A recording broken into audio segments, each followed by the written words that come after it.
Hola, estimados internautas, bienvenidos.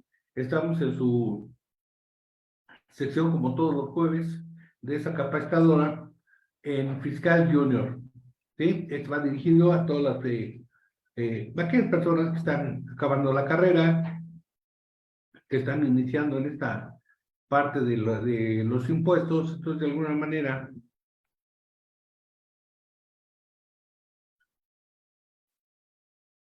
¿sí?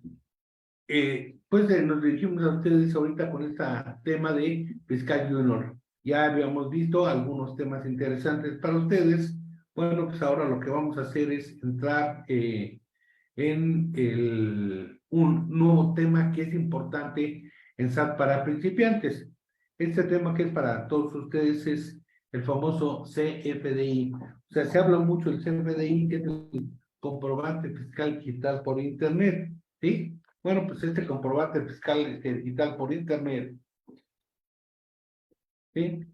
No es más que lo que nosotros le llamamos una factura, ¿sí? Entonces, de alguna manera, un recibo de honorarios, o sea, el comprobante fiscal sustituye al recibo de arrendamiento, al recibo de honorarios, a lo que era la factura, ¿sí? Lo que eran las notas de venta, etcétera. Bien, bueno, entonces tenemos ahorita este famoso CFDI, comprobante fiscal digital por Internet, ¿sí? Bien, ¿qué es este CFDI? Bueno, al principio es CFDI, son las iniciales de lo que se llama comprobante fiscal digital por Internet, conocido también como factura electrónica o e-firma, ¿sí? Lógicamente es un documento electrónico que cumple con las características legales que le dan validez, es decir, ese CFDI ya está autorizado y ya está de acuerdo con todos los lineamientos del Código Fiscal de la Federación. Entonces, de alguna manera, esto ya le permite a ese CFDI tener una validez desde el punto de vista legal. De tal manera que las personas que venden algo o que prestan algún servicio, pues deben expedir comprobantes de facturas electrónicas. Es decir, el Código Fiscal me dice que cuando obtengas ingresos, por esos ingresos tendrás que expedir un comprobante, ¿sí? Bueno, pues este comprobante ahora, con la modernidad, tiene que ser un comprobante electrónico. Entonces, por eso le llamamos un comprobante electrónico o una factura electrónica. Es más, si tenemos trabajadores, entonces a ellos también se les entrega un comprobante. Este comprobante de nómina también es electrónico, ¿sí? En donde también constan los pagos y las retenciones en ese mismo tipo de comprobante. En el momento que todo esto es electrónico, o sea, es porque estamos hablando de que lógicamente necesitamos un software especializado. En este software especializado, de alguna manera, nosotros estamos utilizando recursos de la empresa. Sin embargo, la disposición nos dice que los impuestos, o sea, el pago de impuestos debe ser en forma gratuita. Por lo tanto, hay un sistema para utilizar una facturación en forma gratuita, ¿sí? Ok. Al ser todo electrónico, las facturas se hacen por internet, bueno, ok. Hay una herramienta de facturación gratuita en el SAT, ¿sí? Que ya vimos que es el sistema de administración tributaria, ¿sí? Servicio de administración tributaria, perdón, o contratas un programa para facturar. Estos programas están a cargo de un proveedor autorizado para expedir CFDI, ¿no? Bueno, entonces todo, pero aún así, todo esto le da validez a tus facturas.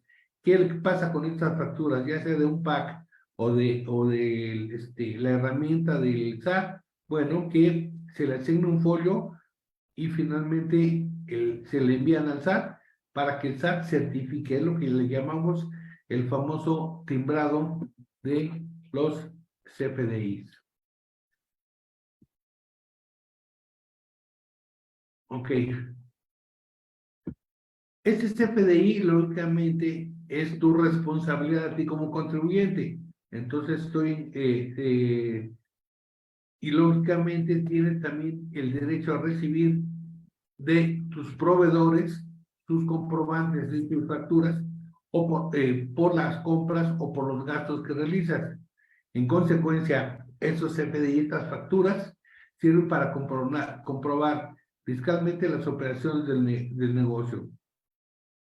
Entonces, los famosos CFDI son el soporte que respalda tanto ingresos como gastos, ¿sí? Independientemente de que para que tú puedas hacer deducible un gasto, pues es requisito indispensable, ¿sí? Contar con este famoso comprobante fiscal digital por Internet, CFDI. ¿Qué pasa cuando tú no expides facturas a quien te las pide? Que es lo que le llamamos público general, es decir, nosotros tenemos una tienda, ¿sí?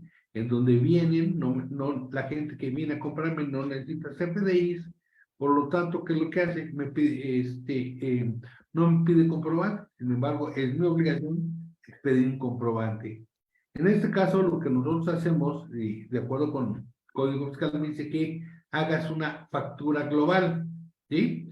¿Qué es esto? La factura global es un CFDI que agrupa todas las ventas por los clientes que no piden factura, pero que sí estas ventas sí las debo reportar al SAT, ¿sí? Por lo que al ser operaciones, estas pueden ser por día, por semana y hasta por un mes. Entonces, es decir, yo junto todas las operaciones de las ventas a la gente que no me pidió comprobante, bueno, hago un CFDI global y lo puedo hacer diario, por el día de hoy, o lo puedo hacer, anoto todas las operaciones, los puedo hacer por semana o hasta por un mes. Pero nunca debe pasar del mes porque el SAT tiene que tener esta información para que, como ya habíamos comentado anteriormente o posteriormente, la información ya venga prellenada en las declaraciones.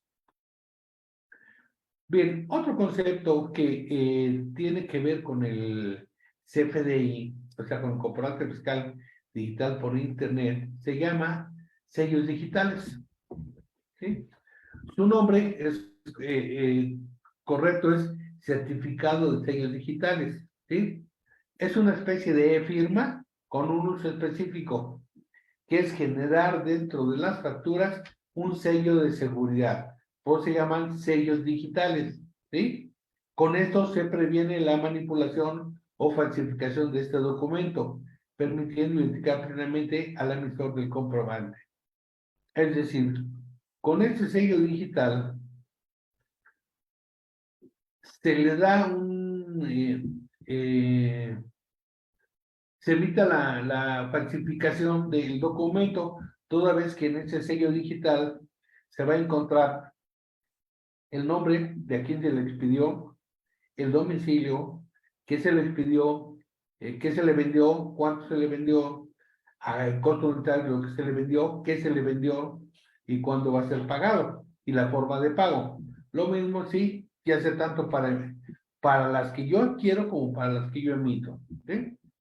Bien, ¿qué es este sello digital? Bueno, pues este se genera, ¿sí? Desde el portal. ¿Y cómo lo genero? Con una firma electrónica que tengo vigente. A ver, ya habíamos comentado que para que yo pueda tener acceso al SAT, a los servicios del SAT, tengo que estar inscrito en el SAT, y cuando yo me inscribo en el SAT, me dan una firma electrónica. Bueno, este sello digital lo voy a sacar yo con mi firma electrónica. Sí, lo hago por internet, ¿sí? En el portal del SAT, me meto con mi firma electrónica y genero este sello digital, que es el que me va a servir para darle una seguridad de la información a todos mis ingresos. Dentro de este sello digital hay un formato XML, que es un lenguaje informático que permite que se comuniquen dos o más computadoras y puedan procesar la información. Es decir, en este sello digital, yo estoy enviando información, ¿sí? ¿Qué información estoy enviando? A ver, lo que tiene un comprobante fiscal, ¿sí? ¿Qué tiene un comprobante fiscal? Mi nombre, mi domicilio, ¿sí? Mi registro federal de contribuyentes, tiene el nombre del cliente, a quién le vendí, el domicilio del cliente, el RFC del cliente. En ese mismo comprobante también viene, ahora sí, ya lo que le estoy vendiendo, el código de lo que le estoy vendiendo, el código del producto, la unidad en la que le estoy vendiendo, piezas, kilos, litros, etcétera, ¿sí? El costo unitario, el importe, el IVA, el importe sin IVA, y después viene el desglose de cada producto que le estoy vendiendo, a qué tasas se lo estoy vendiendo para efectos de IVA. Al final, en un momento determinado, me da el total del IVA y tengo su total, el IVA y el total, ¿sí? Y esa cantidad también ahí me va a decir la forma de pago, o sea, si fue en efectivo, si fue transferencia, si fue cheque, etcétera, ¿sí? O en un momento determinado, el método de pago, si fue pago en una sola exhibición o pago en parcialidad, lo que el famoso fue pago en una exhibición o PPD, pago parcial o diferido. Toda esa información se genera a través del sello digital y esa información se transforma en un XML, ¿sí? Entonces, toda esa información se hace en un lenguaje informático, ya viene, ya se hace programado, de acuerdo con el anexo 20 para elaborar un CFDI, entonces, que es para efectos de los informáticos, toda la información se va en un lenguaje informático y ese se va al SAT. Entonces, la información que tengo yo aquí, la tiene el SAT, y entonces, en un momento determinado, el SAT me dice, ok, pues captura la información, ya el SAT ya conoce todo lo que yo vendí. Es lo que le llamamos el famoso timbrado, ¿sí? Entonces, pero a veces tengo muchas dudas, oye, yo a veces quiero ver ya más, es menos frecuente el ver lo que estoy haciendo, porque ya sé lo que estoy enviando, pero sin embargo, si quiero ver lo que tengo, a la hora que veo el archivo XML no lo voy a entender, porque solo los de informática de alguna manera lo van a entender, o sea, o no está en un formato amigable. Entonces, ¿qué es lo que hago? Puedo convertir este archivo XML en un formato PDF, es decir, un formato en el cual yo pueda tener visualización de cómo entendemos lo que era una factura, ¿sí? Entonces, de esta manera hay una forma más gráfica para leerla e identificar los datos y los requisitos fiscales que contiene este certificado de sellos digitales. A ver, ya sea yo como persona física o como persona moral, ¿sí? Cuando presto el servicio o realizo una venta, emito un comprobante. Ok, perfecto. Bueno, con ese comprobante se comprueba que se realizó una operación comercial entre un comprador y un vendedor, es decir, se le da efectos a un acto jurídico en el cual yo me comprometo por este comprobante, yo me comprometo a entregarle cierta mercancía, a prestarle cierto servicio, ¿sí? Y la persona que me va a adquirir se compromete a pagarme por este servicio o por estos artículos cierta cantidad. Entonces, eso es lo que hacía la factura, ¿sí? Bueno, pues esta factura es exactamente igual, ¿sí? Estas facturas electrónicas, comentamos que son el principal comprobante que tienen las autoridades fiscales para conocer tu situación financiera, perdón, es decir, conocen el flujo de tus ingresos y egresos de modo que tus movimientos quedan registrados a partir del RFC. A ver, ¿qué es lo que me dice este párrafo que dimos? Mira, cuando yo estoy inscrito en el SAT, tengo un registro federal de contribuyentes. Bueno, este registro federal de contribuyentes es único. O sea, yo nada más tengo un solo registro, que es, ¿sí? Que es único. Bueno, cuando hay un comprobante que tiene mi RFC, a suponer que yo expido un comprobante fiscal digital, un CFDI, yo ya le puse cuánto voy a percibir y qué es lo que vendí. Bueno, esta información también la tiene el SAT. ¿Por qué? Porque en el momento que yo expido mi comprobante con mi RFC, sabe que yo soy el responsable de esa información. Pero también, cuando a mí me expiden un comprobante, me van a poner en ese comprobante mi RFC. Entonces el SAT, con ese comprobante, en ese momento ya sabe qué compré, a quién le compré, cuánto compré, cómo lo pagué. Entonces, estos datos ya los tiene registrados el SAT, ¿sí? Entonces, lógicamente, todo esto queda registrado, ¿sí? En el comprobante del SAT. Entonces, también, esto me sirve, estos comprobantes, lógicamente, me sirven para mis deducciones. Por eso es importante que cuando las emites o los solicites estén efectivamente enviadas a través del portal del SAT o a través de proveedores autorizados. Entonces, de alguna manera, estos comprobantes sustituyen a la famosa factura en papel que teníamos. ¿Te acuerdas que antes teníamos, los que ya estamos, tenemos años en esto y, ¿qué hacíamos? Pues de alguna manera, se iba un papel, el original se iba al cliente, una copia para contabilidad, la otra copia para el la otra copia para el archivo y una más para cobranza, en fin, o sea, bueno, todo eso se quedó fuera en virtud de que con este comprobante ya tengo toda la información. Ese comprobante se baja de la página del SAT, ¿sí? O sea, ya que le enviamos, ya que está timbrado, entonces yo puedo entrar a la página del SAT, le puedo consultar mis facturas emitidas y en el momento que yo consulto mis facturas emitidas, ahí me va a decir todos los CFDIs que yo emití. Bueno, ese CFDI los bajo, los puedo bajar en mi programa para efectos de contabilidad, los puedo convertir en un archivo de Excel, ¿sí? Y de alguna manera yo ya tengo ya toda la información que los diversos departamentos necesitan. Entonces de ahí ya cada departamento toda la información que necesita. Cobranza para saber cuánto debe cobrar, cuándo se venció, ¿sí? Contabilidad para hacerle los asientos contables respectivos, ventas para las comisiones, etcétera. O sea, pero ese CFDI es el que me va a dar la pauta para todo el aspecto administrativo de la empresa. Bien, este CFDI se ha ido transformando durante el paso del tiempo.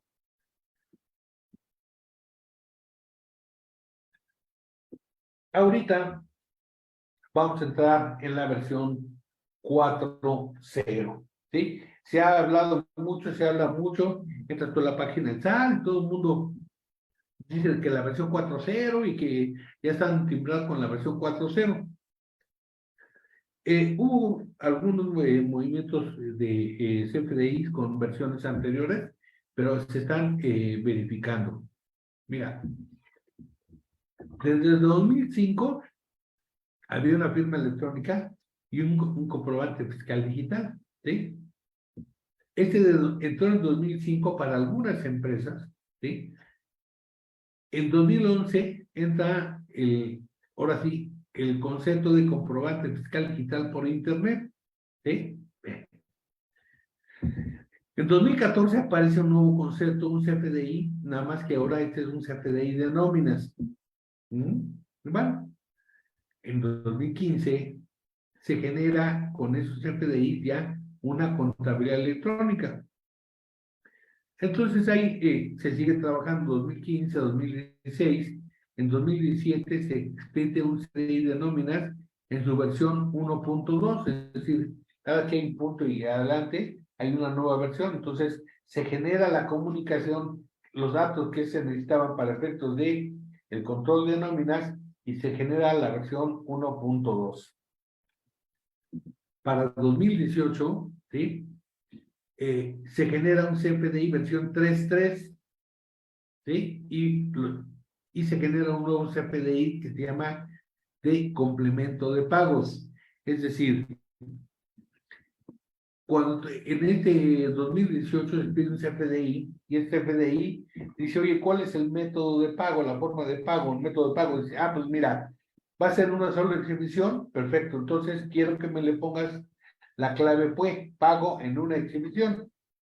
Oye, es que me lo van a hacer diferido, es decir, no me lo van a pagar ahorita, me lo van a pagar posteriormente. Ah, bueno, entonces, en el comprobante que expidas, ponle en la clave PPD, pago parcial o diferido, es decir, me están difiriendo el pago.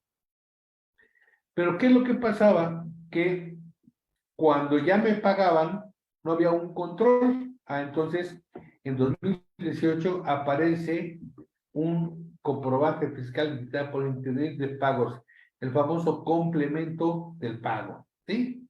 En donde de alguna manera ya sé qué fecha, porque había un problema, o sea, yo ya tenía los ingresos para efectos de ICR, pero para efectos de flujo efectivo se juega con el IVA. Entonces el IVA no me servía porque no podía yo controlarlo. Entonces la autoridad me dice, ok, para efectos de yo autoridad, también yo autoridad, quiero saber cuál es el CFDI correspondiente para efectos de IVA, entonces necesito que hagas algo que me des un complemento de pago. En ese complemento de pago yo ya sé que cobraste X factura, ¿sí? Y cuando la cobraste y funciona eso, yo ya autoridad sé que en ese momento tengo un control del flujo de efectivo y tú también tienes para efectos contables el registro del IVA trasladado en un momento determinado, así cuando fue efectivamente cobrado. Aparte, se expiden normas para efectos de la cancelación, ¿sí? De un CFDI.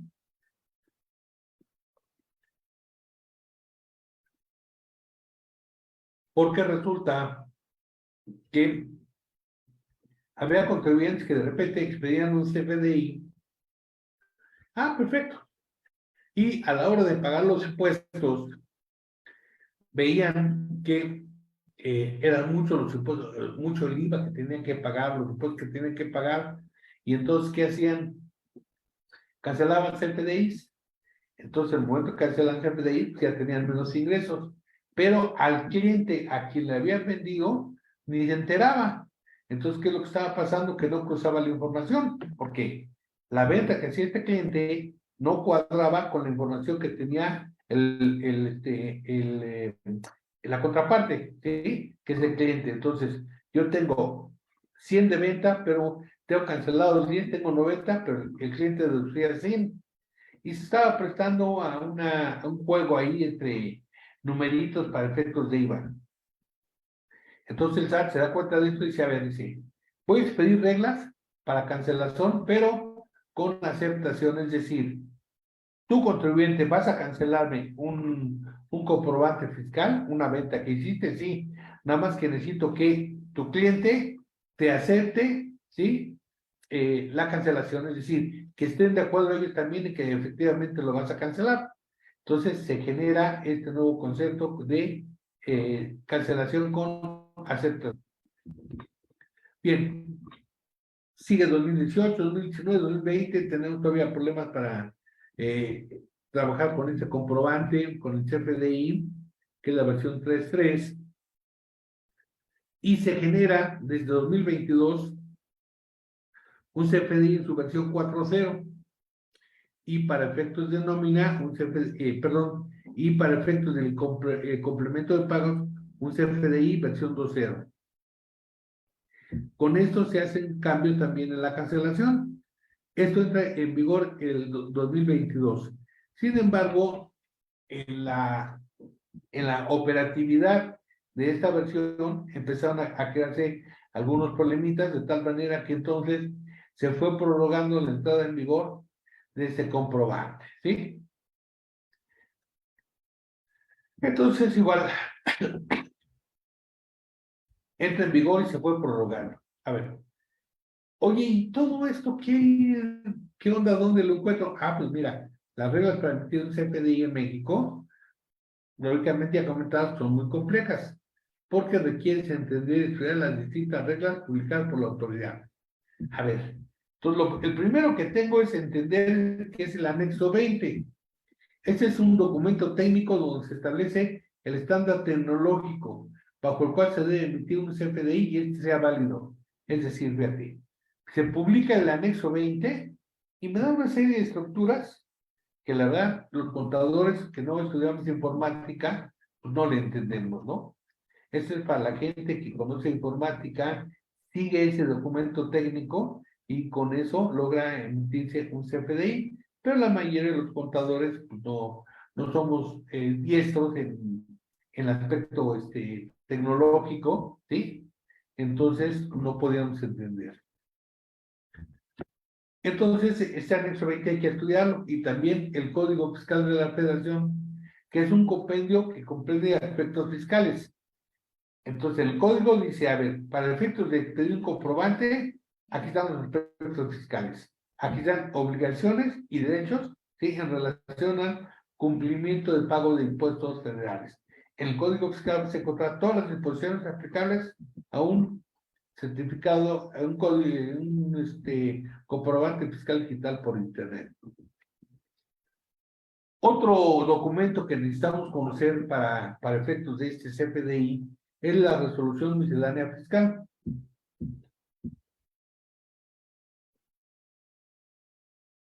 Esta resolución es un documento que se emite cada año y que agrupa para facilitar el conocimiento de las reglas dictadas por las autoridades fiscales en materia de impuestos, productos, aprovechamiento, etcétera. A ver, es decir, oye, tú expediste ya la ley, me dices el aspecto técnico, el código fiscal ya, pero ¿qué crees? Tengo dudas, no le entiendo qué es lo que pasa. Entonces, ¿qué es lo que hacen? Un contribuyente habla y pregunta, oye, ¿cómo debo entender esto? ¿Cómo debo entender esto? Entonces la autoridad dice, a ver, espérense, váyanse a las reglas misceláneas y las reglas misceláneas me va a dar el cómo debo de entender, ¿sí? Las cosas, ¿correcto? O sea, me da una serie de reglas de cómo debo de ir haciendo, ¿sí? Este documento.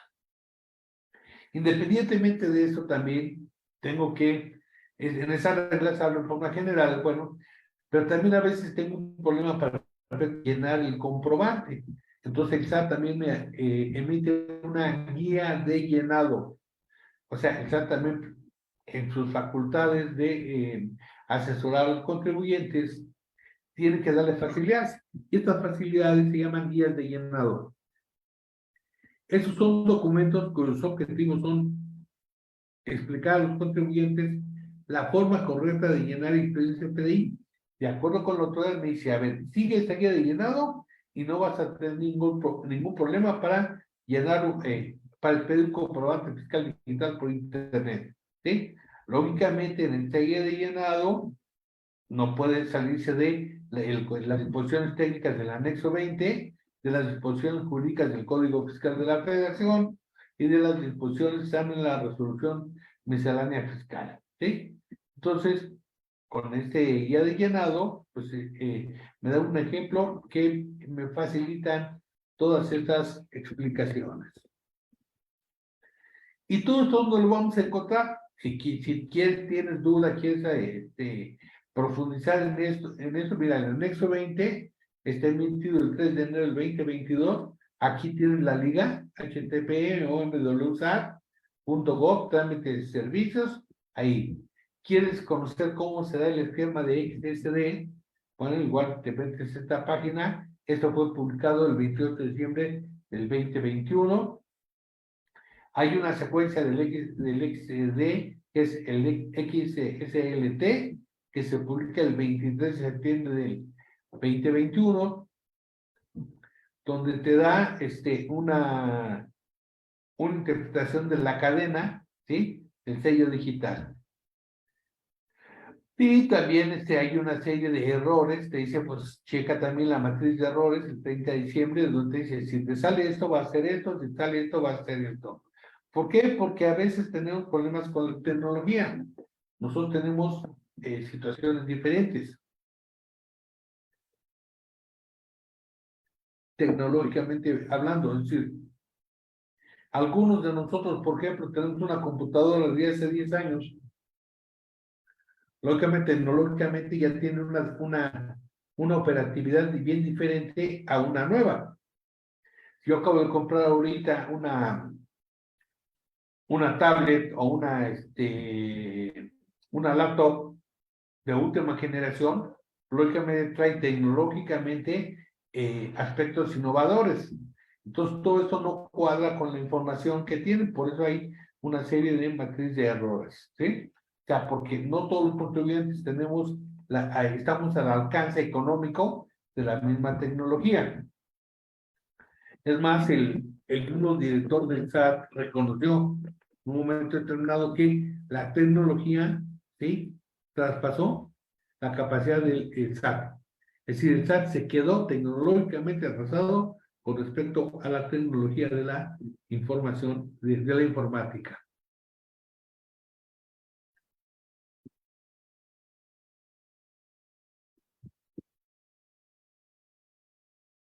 Bueno, aquí tenemos también la guía de llenado del CFDI 4.0, que esta fue del 30 de diciembre de 2021, que es la última que tienes que estar viendo, ¿sí? El complemento de pagos 2.0 hasta el 31 de diciembre de 2021. Entonces, ahora ya tenemos una guía de llenado de nóminas, la versión 1.2 y el CFDI 4.0, que están publicados el 31 de diciembre del 2021. ¿Correcto? Ahí tienes la liga para que en un momento determinado puedas entrar ahí, ¿sí? Y en la resolución miscelánea tienes también la liga para poder entrar a todo lo que son los comprobantes. Y en sus facultades de información, el SAT, para darnos facilidades, sí, nos dice que el SAT informa, hay un aviso que presentan en la página del SAT y nos da un comunicado en 2022, se la publica el 8 de junio, me dice que el SAT informa que la entrada para la nueva factura electrónica será prorrogada hasta el 1 de enero del 2023, es decir, estaba en 2022, pero como hubo algunos problemas tecnológicos, entonces, mientras lo resolvían, no se preocupen, este nuevo sistema entra en el 1 de enero del 2023. Se supone que en este momento ya deberíamos estar facturando con la versión 4.0, ¿sí? Y las dos son nóminas. Sin embargo, seguimos teniendo problemas. Entonces, ¿qué le hizo? Hay una nueva prórroga que entra a más tardar el 1 de marzo de 2023. Igual nos dice que el rollo de siempre, que con el objeto de proporcionar facilidades a los contribuyentes y para cumplir con las nuevas obligaciones, el SAT informa que se prorroga, etcétera, etcétera. Ok, y te dice, toma en cuenta algo muy importante con la nueva versión, que debes tener el registro federal de contribuyentes, de a quién le vas a expedir, el nombre o razón social, el código postal del domicilio fiscal y el régimen fiscal. Estos 4 datos, ¿sí?, no estaban en la versión 3.0. Entonces son nuevos datos y estamos teniendo problemas. Ahorita si de repente te pones a hacer una factura con la versión 4.0 y te dice que hay un error en el registro federal de contribuyentes o en el nombre. Si hay un error en el registro federal de contribuyentes, porque al final tomaste mal un número, tecleaste algún número mal o algo así, te va a decir, oye, ese contribuyente no lo tengo en mi base de datos. Es decir, algo anda mal, ¿sí? Porque el cliente me dio su RFC y yo lo tecleo, me dice, oye, no existe en la base de datos. Si no existe en la base de datos, lógicamente no voy a poder timbrarlo.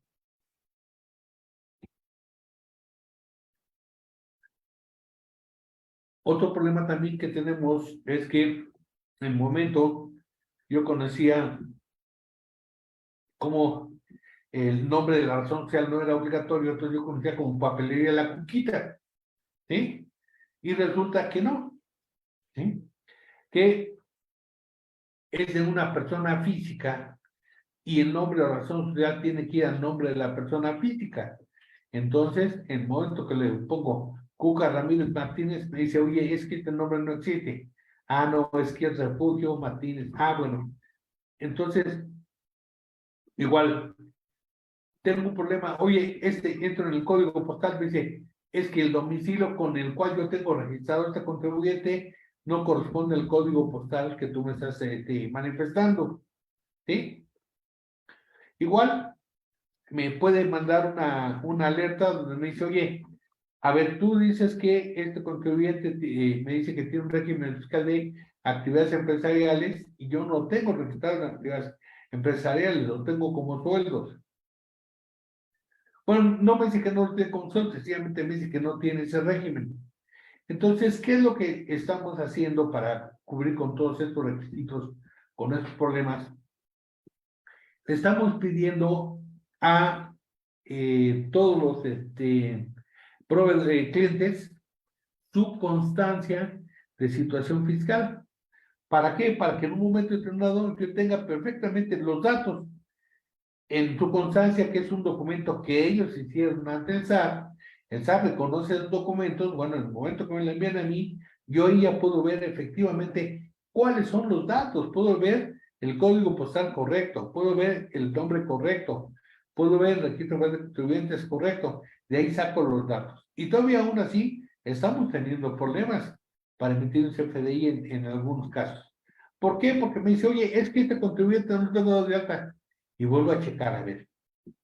Refaccionaria, Martínez, Hernández, tas, híjole, S.A. Bueno, entonces yo le ponía un nombre y no me lo ponía. Entonces, cuando el nombre es muy largo, es decir, en la constante situación fiscal, técnicamente nada más toma en cuenta el primer renglón del nombre. A veces tenemos refaccionaria fulana, Martín Ramírez, asociados, conexos, inversos y lo que se le parezca. Está el nombre muy largo. Entonces nada más aparece en dos renglones. Bueno, para efectos ya nos dimos cuenta que para el SAT, para efectos de que me reconozca mi CFDI, yo tengo que tomar nada más lo que viene en el primer nombre. Es más, hay ocasiones en que el nombre viene cortado, ¿sí? Y si yo le pongo tal y como es el primero y el guión, me acepta perfectamente. Entonces, todavía tenemos problemas, el SAT todavía está tratando de modificar eso, pero sí estamos teniendo problemas. Otro de los problemas que estamos teniendo es el régimen fiscal, ¿sí? El nombre ya vimos por qué, ¿sí? El código postal, pues ya lo tomo correcto tal y como se la constancia y ya no debe haber ningún problema. Pero sí tengo problemas al régimen fiscal.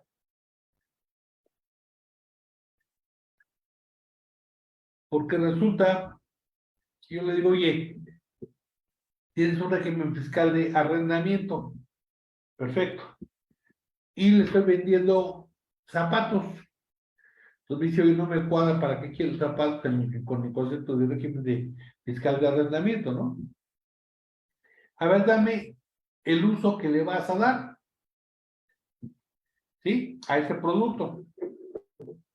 Entonces, la gente que va al arrendamiento es que a lo mejor tiene un jardinero, está comprando un par de zapatos de trabajo para el jardinero. Entonces tiene que decirme que el concepto es un gasto. Porque si me dice que es una compra, ¿sí? Entonces, el momento que yo registro como compras aquí, me dice, oye, no me cuadra porque el régimen fiscal de tu cliente es arrendamiento y él no compra y vende.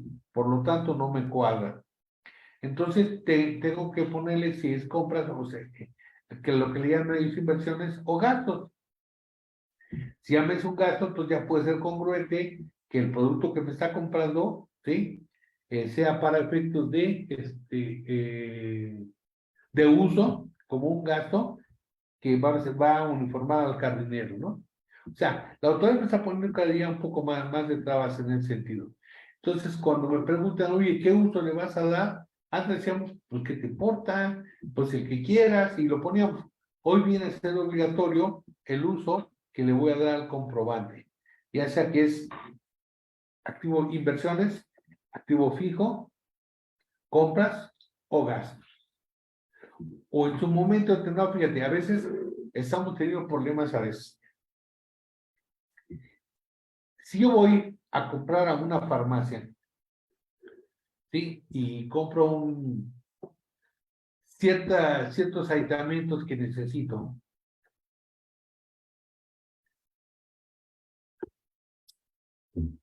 Unas serie de inyecciones, unas jeringas o lo que sea.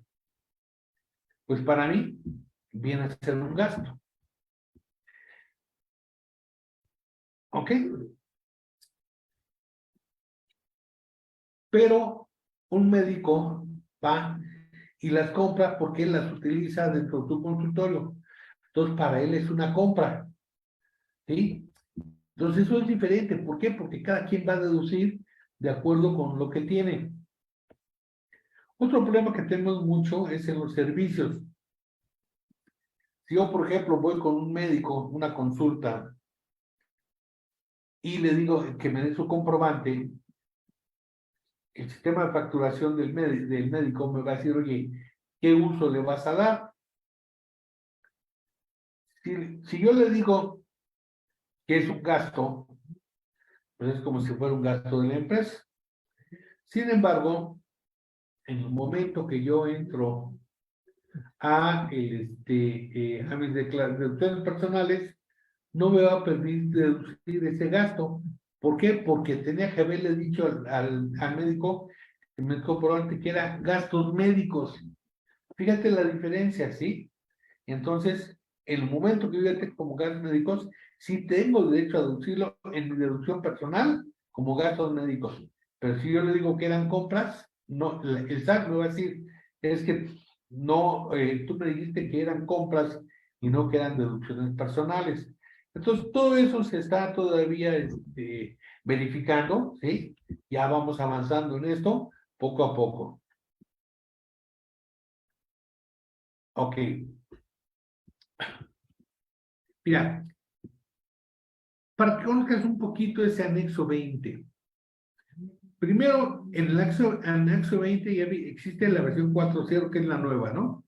Incluye de manera obligatoria el nombre y el domicilio fiscal del elector y del receptor.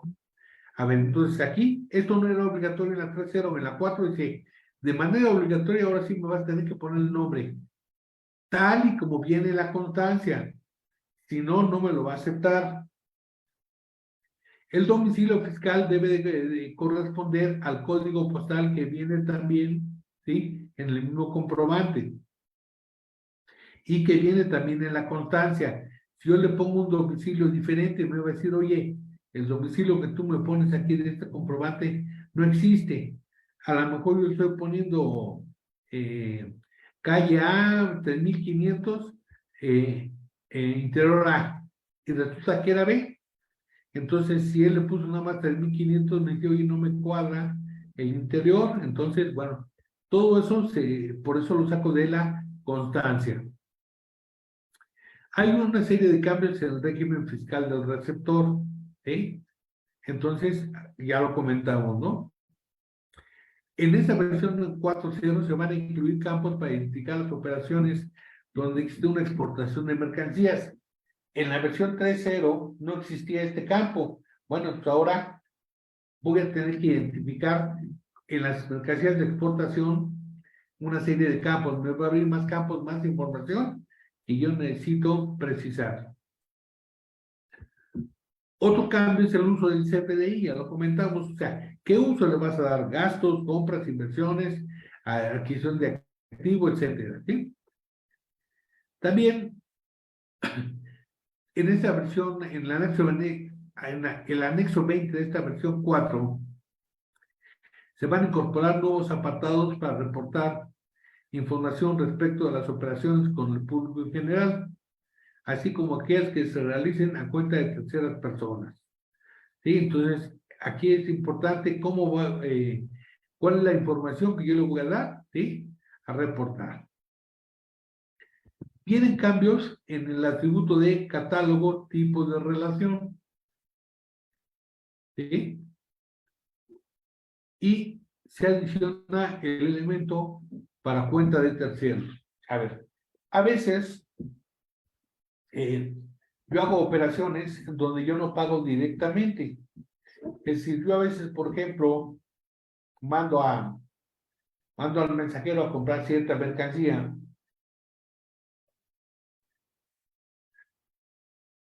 y como no sabemos cuánto va a costar, etcétera, ¿sí?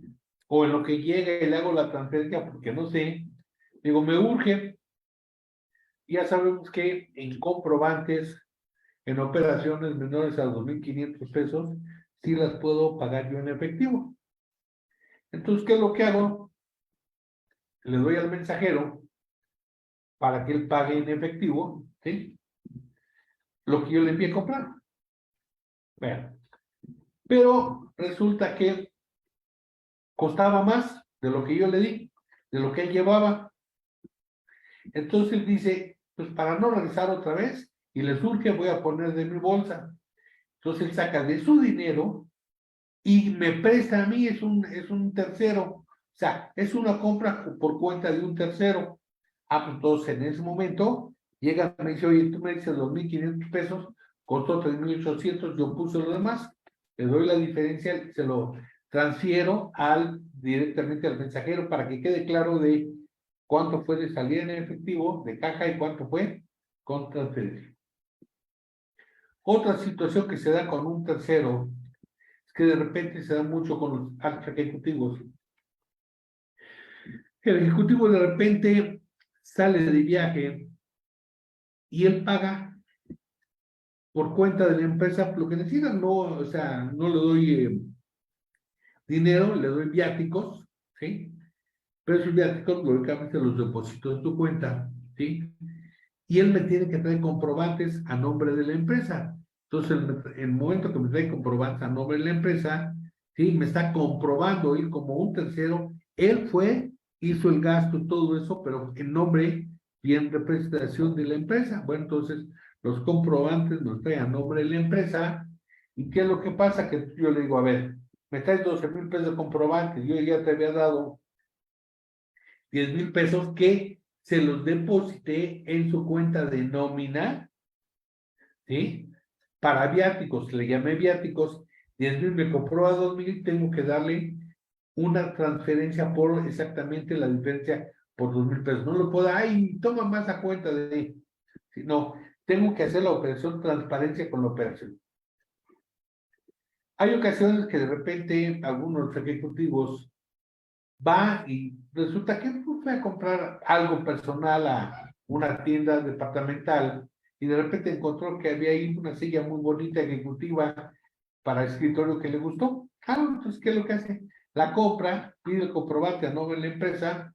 Entonces, cuando llega a medir el comprobante, bueno, él compró por cuenta de la empresa, ¿sí? Un artículo, bueno, entonces yo tengo que pasarle a hacerle un depósito a su cuenta exactamente por el importe del artículo. No es más, no es menos, exactamente por el importe. ¿Sí?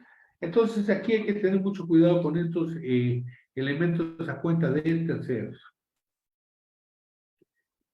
Eh, el nombre, el atributo nombre, hay, o sea, hay un campo que se llama nombre, tanto el emisor como el receptor cambia de opcional a requerido. Antes el nombre, el mío y el del cliente era opcional, hoy es requerido. ¿Y qué es lo que comentamos? Tiene que ir exactamente como viene la constancia de situación fiscal. ¿Sí? El atributo domicilio fiscal receptor no existía. Bueno, en ese momento el domicilio fiscal sí me queda su domicilio, no hay un problema. Hoy ya existe y se convierte en un dato requerido. ¿Sí? El valor en el nombre, en el atributo nombre, ¿sí? Debe encontrarse en la lista del registro federal de contribuyentes inscritos y que no estén cancelados en el SAT, ¿sí? Es decir, para que yo pueda hacer una operación, tengo que poner RFC que esté activo, ¿sí? Ok. Y lógicamente, ¿cómo demuestro que está activo? Cuando el RFC del contribuyente está registrado ante el SAT, ¿sí?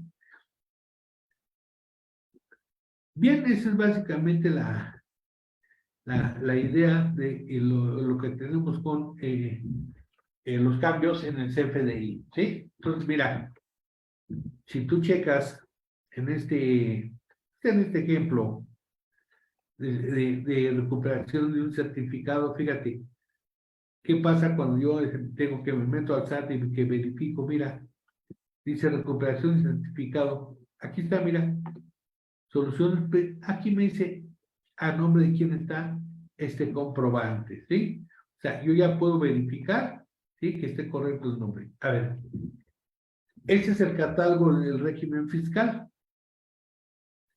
Por ejemplo, la clave 01 me dice, oye, en el nodo de régimen fiscal, dice, si tú me quieres poner la clave 601, es porque el contribuyente con el que está haciendo estas operaciones está en el régimen general de ley de las personas morales. Lógicamente no aplica para las personas físicas y sí aplica para las personas morales. Pero ¿qué pasa si yo tengo la clave 603? Es para una persona moral con fines no lucrativos. A ver, resulta que hay una empresa que se dedica, que es donataria autorizada, y va y me compra cierta mercancía. Bueno, entonces, en el momento que yo le pongo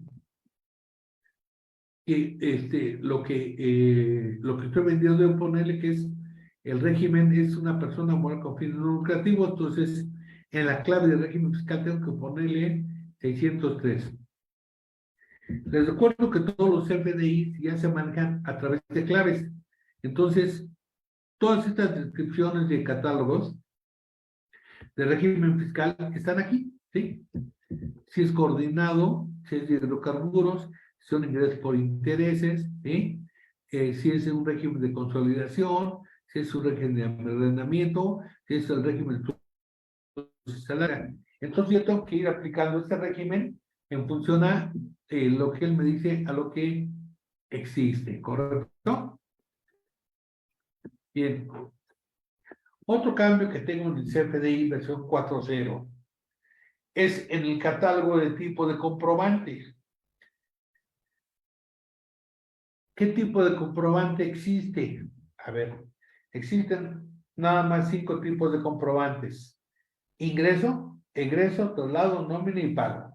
No hay ningún otro, ¿sí? Oye, entonces, oye, dame el tipo de comprobante. ¿Qué es? ¿Es un CFDI de ingresos? ¿Un CFDI de ingresos es de traslado, de nómina o es de pago? ¿Correcto? Vamos a ver cada uno de estos para que podamos entender. ¿Qué es un comprobante de ingresos? Este se emite por los ingresos que obtienen los contribuyentes. Ejemplo, una prestación de servicios, ingresos por arrendamiento, ingresos por honorarios, ingresos por donativos recibidos, una enajenación de bienes o de mercancías, incluyendo la enajenación que se realiza en operaciones de comercio exterior, etcétera. Es decir, cuando yo vendo algo, emito un comprobante de ingresos. ¿Y cuál es para mí, cuál es el comprobante de egreso? Ah, pues es el que ampara devolución de después de bonificaciones para efectos de deducibilidad, y también puede utilizarse para corregir o restar a un comprobante de ingresos en cuanto a los montos que documenta, como la aplicación de anticipos. Esto es lo que nosotros conocemos como una nota de crédito. Entonces, en el momento que yo pido lo que era una factura, en este momento se llama un comprobante de ingresos. Y si pedí una nota de crédito, hoy se llama comprobante de egresos. Hay otro tipo de comprobante que yo tengo que emitir que se llama comprobante de traslado. Es sirve para amparar el transporte legal de una mercancía, ¿sí? Objeto de transporte durante su trayecto en territorio nacional. Y también se usa para documentar operaciones de transporte de mercancías al extranjero. A ver, fíjate. Resulta que yo tengo envío de mercancías con el propio equipo, ¿sí? Y esta mercancía se va por carretera. Bueno, en carretera hay una autoridad que se llama Autoridad sobre Caminos y Puentes Federales, las famosas volantas, en donde estos agentes van a verificar que la mercancía que anda transportando se transporta de forma legal. Para eso yo necesito que el transportista, la gente, el chofer que lleva mi mercancía, a lo mejor estoy enviando mi mercancía de la Ciudad de México a Querétaro. Lógicamente va a agarrar carretera. En carretera detienen al camión porque lleva una mercancía, lo tienen nada más para comprobar que la mercancía que va no es robada, es decir, como ha habido muchos asaltos y todo eso, tienen que saber, oye, esa mercancía que transporta quién es, ah, no, es de mi patrón, ¿cómo se llama tu patrón? Ah, transportes. Ah, perfecto, a ver, ¿cómo lo demuestras? Aquí lo comprobar lado que llevo. Entonces ahí dice qué producto estoy manejando. Bueno, lógicamente ahí dice de dónde va y hacia dónde. Resulta que si yo llevo mercancías de aquí a Querétaro, entonces en la de Querétaro tiene que agarrarme por las carreteras 57 que va hacia Querétaro. Pero si de repente me agarran con la camioneta en una carretera que va hacia Cancún, ¿qué es lo que está percibiendo la autoridad? Que por ahí estoy trayendo fayuca o estoy enviando fayuca, es decir, estoy enviando artículos, ¿sí? Que no están legalmente introducidos en el país. Esa es la idea precisamente de este comprobante de traslado, demostrar que la mercancía que va en ese camión es mía. Esto es cuando viajan en territorio nacional. Lógicamente, si yo lo llevo de la oficina, del almacén que tengo en Vallejo a la tienda de ventas que está en el centro de la Ciudad de México, pues nunca tomo carretera. Aquí, en este caso, no necesito un comprobante de traslado. Pero si yo envío la mercancía de la Ciudad de México a la sucursal que tengo en Cuernavaca y como agarra carretera, pues entonces en ese trayecto yo tengo que darle al chofer un comprobante de traslado donde no lleva valor, pero dice qué tipo de envía. Ahí que dice el comprobante de traslado es quién la envía, quién la recibe, de dónde sale, a dónde llega, qué tipo de mercancía va dentro del camión, las placas del camión, el nombre del chofer, etcétera. O sea, hay una serie de requisitos en este comprobante de traslado. La idea es demostrar que lo que yo estoy enviando en ese transporte es transportados de manera legal. ¿Sí? Hay otro CFDI que se llama comprobante de recepción de pagos. Este comprobante de recepción de pagos, ¿sí? Se incorpora en el complemento para recepción de pagos. Se emite en el caso de operaciones de pago o en parcialidades. ¿Te acuerdas que habíamos comentado que la autoridad quería conocer cuándo se había cobrado una factura para efectos de IVA? Bueno, entonces en ese momento, cuando yo cobro ese documento, ¿sí? Tengo que emitir un comprobante de recepción de pagos. Entonces la autoridad ya tiene, en el momento que pide un CFDI de ingresos y lo puse con PPD, pago parciales o diferido, quiere decir que cuando me paguen, voy a tener que pedir un comprobante de recepción de pagos, demostrar que cuando me pagaron, a través de este comprobante de recepción de pagos. ¿Sí? Tengo también, yo contribuyente, que pedir un CFDI que se llama comprobante de nómina. Este es un CFDI al cual le incorporo un comprobante de recibo de pago de nómina. Cada que yo pague sueldos, ¿sí? O sea, remuneraciones de sueldos, asegurados, salarios, ¿sí? Entonces tengo que expedir un comprobante de nómina. Ese ya también es timbrado, antes tengo un recibito de pago, hoy lo tengo que hacer a través de un CFDI de nómina. También tengo que expedir un comprobante de retenciones e información de pagos. Este comprobante de retenciones e información de pagos se expiden operaciones en las cuales se informa de la realización de retención de impuestos, incluyendo el caso de pagos a residentes en el extranjero, lógicamente para efectos fiscales, y las retenciones que se realicen. Este tipo de comprobante no forma parte del catálogo tipo de comprobante porque se genera con un estándar del rubro 2 del anexo 20. O sea, hay un comprobante de retención de información. Bueno, en caso de que se dé, yo tenga que informar de esta retención, entonces utilizo este tipo de comprobantes. Y mira, aquí están. Hay una serie de, cuando yo expido un comprobante, de repente hay muchos clientes que me piden información adicional, aparte de todo lo que ya tenemos para efectos fiscales. O hay comprobantes muy especializados. ¿Sí? Entonces, para eso existen complementos de facturas. ¿Sí? Por ejemplo, las aerolíneas necesitan otro tipo de comprobante. Me meto aquí, ¿sí? Y me dan los requisitos para un comprobante de una aerolínea. ¿Sí? Necesito un comprobante de una donataria, pues entonces me voy aquí y aquí en la donataria se abren otros campos que son necesarios para el control de los donativos.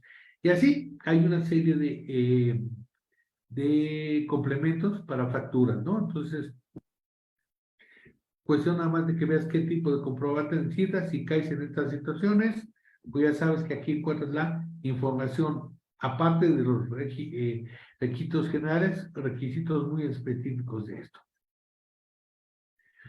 A ver, entonces, ¿qué es un complemento?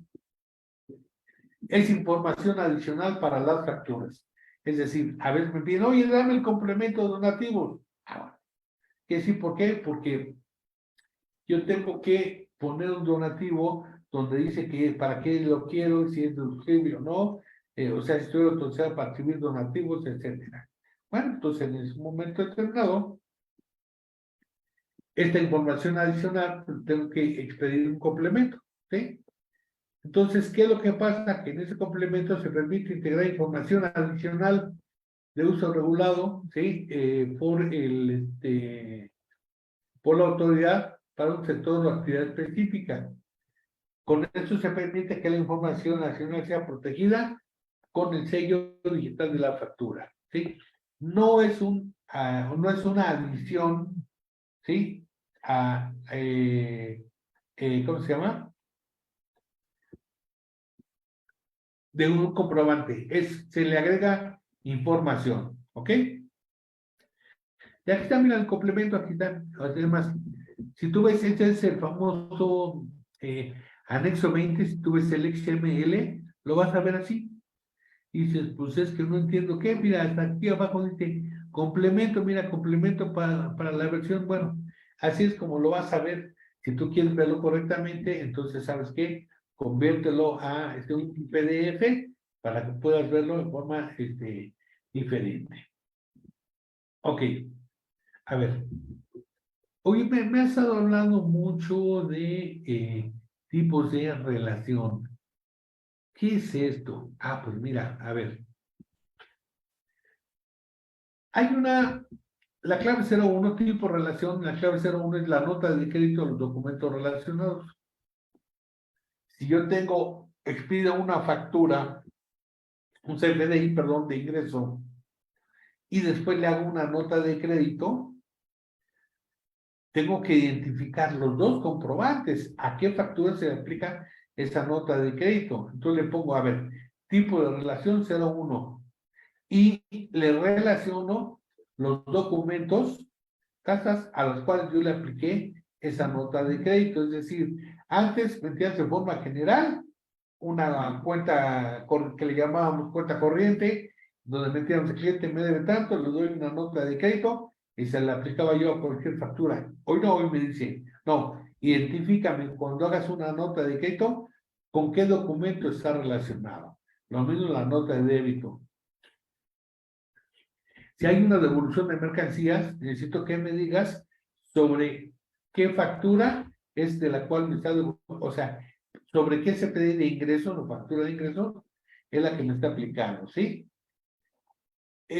Si tú vas a cancelar el comprobante fiscal digital porque hubo un error, entonces, y me haces un nuevo comprobante, me dice, ok, este comprobante sustituye a, entonces para eso me vas a poner que tiene una relación 04. En ese momento la autoridad, en el momento que tu motor informático vea que es una clave 04, entonces va a verificar que estoy sustituyendo y tengo que relacionar en ese CFDI sustitución qué comprobantes anteriores estoy cancelando, ¿sí?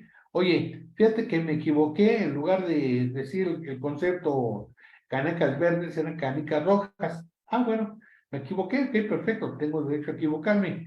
Voy a sustituirte el comprobante, ok. Hago un nuevo CFDI, le pongo clave 04 y usted va a decir que sustituye a el comprobante número 580 expedido el mes anterior, ¿sí?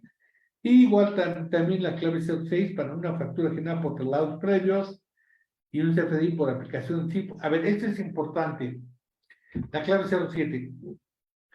A veces tenemos dos conceptos muy importantes aquí. Un anticipo, un pago a cuenta. Estamos equivocando muchas veces y que cualquier cantidad que me dan a cuenta, que me dan, lo tomo como anticipo. Y el anticipo me dice la autoridad que lo tengo que facturar. A ver, porque ahí el anticipo lleva un IVA. Bien, ¿qué es lo que pasa? Que tengo una discrepancia aquí con la autoridad, porque para mí un anticipo es cuando me dan algo a cuenta del total, ¿sí? Y dice la autoridad, no, el anticipo va a ser cuando no conozcas el total de la operación. Es decir, a ver, yo mando a hacer 10 escritorios. Oye, no sé cuánto van a costar. No, no me interesa, pero necesito que me hagas 10 escritorios con esas medidas específicas. Bueno, el cliente me dice, no sé cuánto va a costar. No te preocupes, le doy una cantidad, no sé cuánto me van a costar. Ese sí es un anticipo, ¿sí? Pero si yo sé que cada escritorio me va a costar 1,000 pesos, ya sé que son 10,000 pesos, y les doy ahorita 3,000, ese no es un anticipo, es un pago perdón, es un pago a cuenta, es decir, entonces en un momento determinado hay dos situaciones. Si conozco el precio total, se va el ingreso y la diferencia es una cuenta por pagar. Si no conozco el total, ¿sí? Es un anticipo y entonces ahí sí lo tengo que facturar. Vamos a ver más adelante algún ejemplo de todo esto, ¿sí? Otro concepto que tengo aquí con ustedes es eh, el uso del CFDI. ¿Qué podemos comentar del uso del CFDI? Ya comentamos que se incorporan las claves, ¿sí? Entonces, oye, fíjate, ¿cuántos usos tengo? Adquisición de mercancías, devoluciones, gastos en general, construcciones, movilidad, equipo de oficina, equipo de transporte, comunicaciones telefónicas, comunicaciones satelitales, otra maquinaria y equipo. Entonces, yo le tengo que decir para qué es lo que quiero. Si yo voy y compro uniformes, ¿los uniformes es para comprarlos y venderlos o es para dárselos a mi personal? Si es para compra y venta, entonces tengo que decirle que me expidan un comprobante con la clave G01, que se llama adquisición de mercancías. Pero si yo compro uniformes, que es el mismo tipo de operación, pero resulta que estos uniformes son para mi personal, para uso de mi personal, entonces tengo que decirle a la gente que me está vendiendo que es la clave G03, que son gastos en general, ¿sí? ¿Por qué es importante esto? Porque la autoridad quiere saber en un momento dado cuándo estás comprando para vender y cuándo estás comprando para tu uso, ¿sí? Dentro de la empresa. ¿Correcto? Entonces es importante que tengan muy en cuenta este tipo de claves. Se incluyen en el complemento de pagos, se incluyen en la versión 2.0 nuevos campos para indicar si los pagos de operaciones son objeto de impuestos. Antes no me decía si es comprobante, hoy tengo que ponerle si es objeto de impuestos. Y en el momento que seas objeto de impuestos, ya le digo qué tipo de impuestos. Entonces, si era sujeto a actividades exentas, actividades grabadas, bueno, entonces, al decirle yo a la autoridad que son actividades grabadas, o actividades exentas en este complemento de pago, pues ya no voy a tener necesidad de informar en la DIOT. Parece que puede ser que nos digan el año que viene que desaparece la informativa de operaciones con terceros. Ok, ahora, ¿cuándo tengo que expedir este comprobante? A ver, el comprobante para recepción de pagos, debo emitirlo a más tardar el 5º día natural del mes inmediato siguiente al que corresponda el o los pagos recibidos. Antes era a más tardar el 10º día hábil del mes. Bueno, me recortan. Hoy debo enviarlo a más tardar el 5º día natural del mes siguiente. ¿Sí? Y el comentario que me hace aquí dice que la rápida o tardía emisión de comprobantes depende mucho de lo que robusta puede ser la administración de un negocio y de la capacidad de sus sistemas y procesos administrativos. Pero, o sea, es decir, yo necesito saber cuándo pagué, tener esto. ¿Por qué? Porque cuando yo haga el complemento de recepción de pagos, contablemente yo manejo ya la información, ¿sí? De cuándo estoy efectivamente pagando, ¿sí?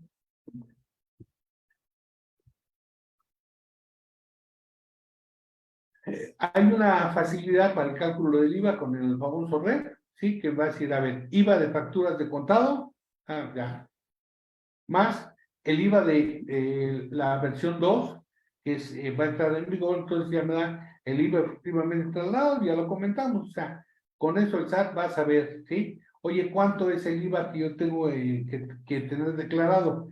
Pues el IVA de las facturas emitidas en una exhibición que hice en este mes, más lo que yo cobré a flujo de efectivo, que lo que yo cobré va a ir con el REP, ¿sí? Versión 2.0, ¿sí? Entonces, por lo tanto, la autoridad en ese momento ya sabe cuánto es el IVA, ¿sí? Que yo debo de trasladar mis declaraciones.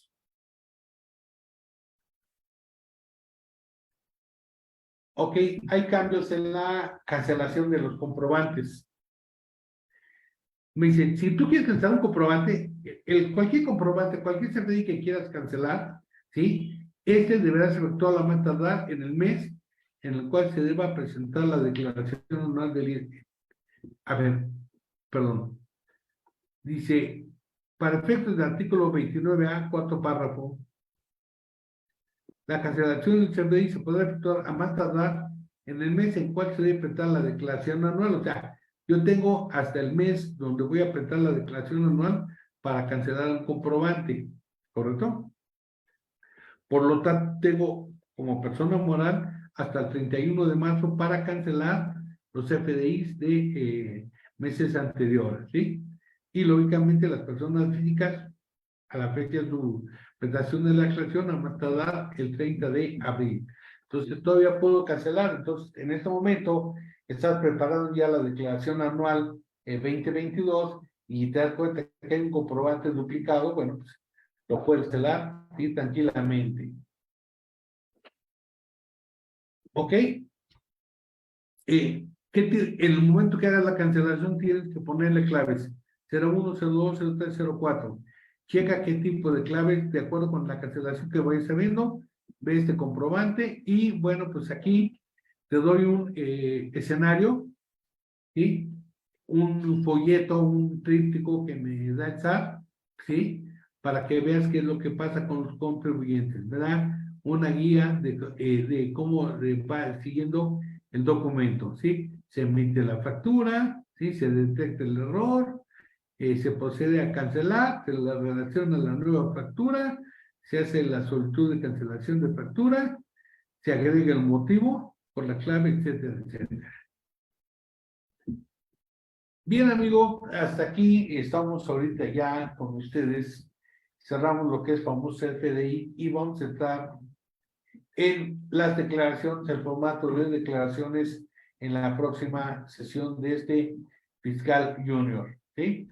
SAT para principiantes. Les agradecemos su presencia a todos los fiscalistas juniors y nos vemos en la próxima. Y como siempre les recuerdo que Hay dos cosas inevitables en esta vida, la muerte y los impuestos. Benjamin Franklin. Gracias. Hasta la próxima.